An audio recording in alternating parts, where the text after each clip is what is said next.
मल्लापुरम हो चाहे बिहार हो, ये किसका पैसा है भाई?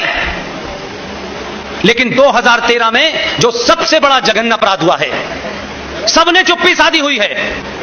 मैं कहता हूं अगर अभी भी नहीं बोले तो आपकी पीढ़ी जितने सख्त अल्फाजों के साथ 47 में जिसने अपराध किए हैं, आज लोग उनकी कब्रें खोद रहे हैं। ध्यान रखिए, आपकी चुप्पी आपके बच्चे आपको जिंदा नहीं छोड़ेंगे, कब्र में से उठा लाएंगे, चौराहे चौराहे आपकी पुतला जलाएंगे कि मेरे बाप ने मुझे धोखा दिया, मेरी मां ने मुझे धोखा दिया, अपने स्वार्थों के लिए दिया। इसलिए उस पंक्ति में अपना नाम नहीं लिखाना चाहता, इसलिए सड़क सड़क जाके बोल रहा हूं।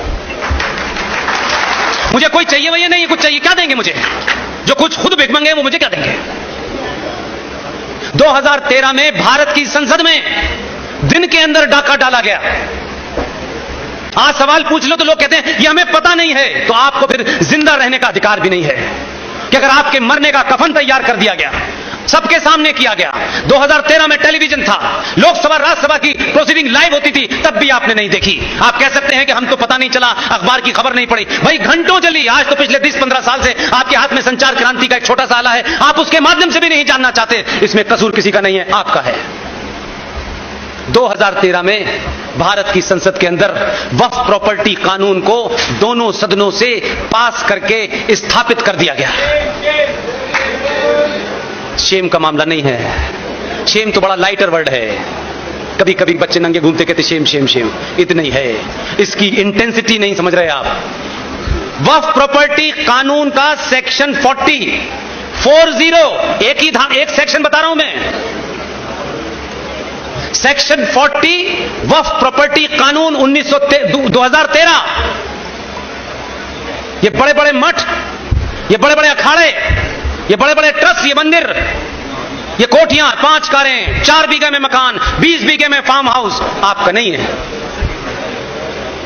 अपनी अपनी दुकानें चलाइए, ये मेरा आश्रम है, वो मेरा मठ है, मैं यहां का ठेकेदार हूं, मैं वहां का ठेकेदार हूं। आप कहीं के नहीं, आपको पता ही नहीं है, आप सिर्फ समय पास कर रहे हैं, क्योंकि सच बोलने की हिम्मत नहीं है। जब सच बोलोगे तो अपना कुछ छोड़ना पड़ेगा। सेक्शन 40 ने यह ताकत दी है भारत की पार्लियामेंट ने। वक्फ प्रॉपर्टी कानून 2013 में वक्फ बोर्ड के 2 जाहिल मौलाना इसी डीएस कॉलेज के हॉल के बाहर, इसका मुआयना करें, आपको बताएं या ना बताएं, कानून है ये। और उसमें कहा गया है 40 में, if they feel, if they understand, अगर उन्हें यह लगता है और उन्हें यह महसूस होता है कि यह हॉल वक्फ की प्रॉपर्टी पे बना हुआ है। वो कानून क्या कहता है अगली लाइन में? वो 2 बेवकूफ किस्म के मौलाना जो यहां जाएं और कहें कि ये डीएस कॉलेज का हॉल जो है ये वक्फ प्रॉपर्टी पे बनाए, हम ऐसा मानते हैं, ये कानून कहता है। उनको ये इजाजत दी गई है कि the immediate competent authority of that area, whether it is district magistrate और एसपी सिटी और एसएसपी और एमडीसी और what ever you call it, उनको आदेश देने का अधिकार है कि वो 2 मौलवी भारत यहां अलीगढ़ के डिस्ट्रिक्ट मजिस्ट्रेट को ऑर्डर करेंगे कि इस जगह को 24 घंटे में खाली कराया जाए।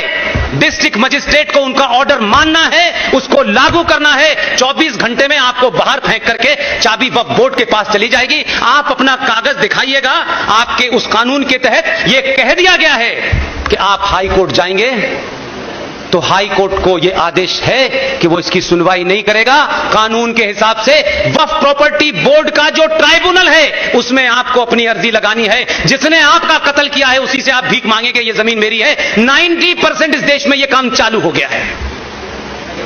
आपके पास कोई कानूनी तरीका नहीं है। आंध्र प्रदेश हाई कोर्ट ने एक ऐसे ही केस की सुनवाई की और उस सुनवाई में जो ऑब्जर्वेशन दिया है उसमें साफ साफ लिखा है, as per the law passed by the Parliament of India in 2013, we are not entitled to hear any kind of petition.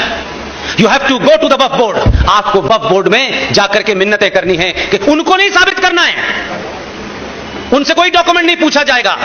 इसकी ताजा मिसाल अभी 2 महीने पहले हुई है, आपके सामने इसलिए रख रहा हूं कि कुछ भी ऐसा नहीं है कि हो रहा है आइसोलेशन में आपको पता नहीं है।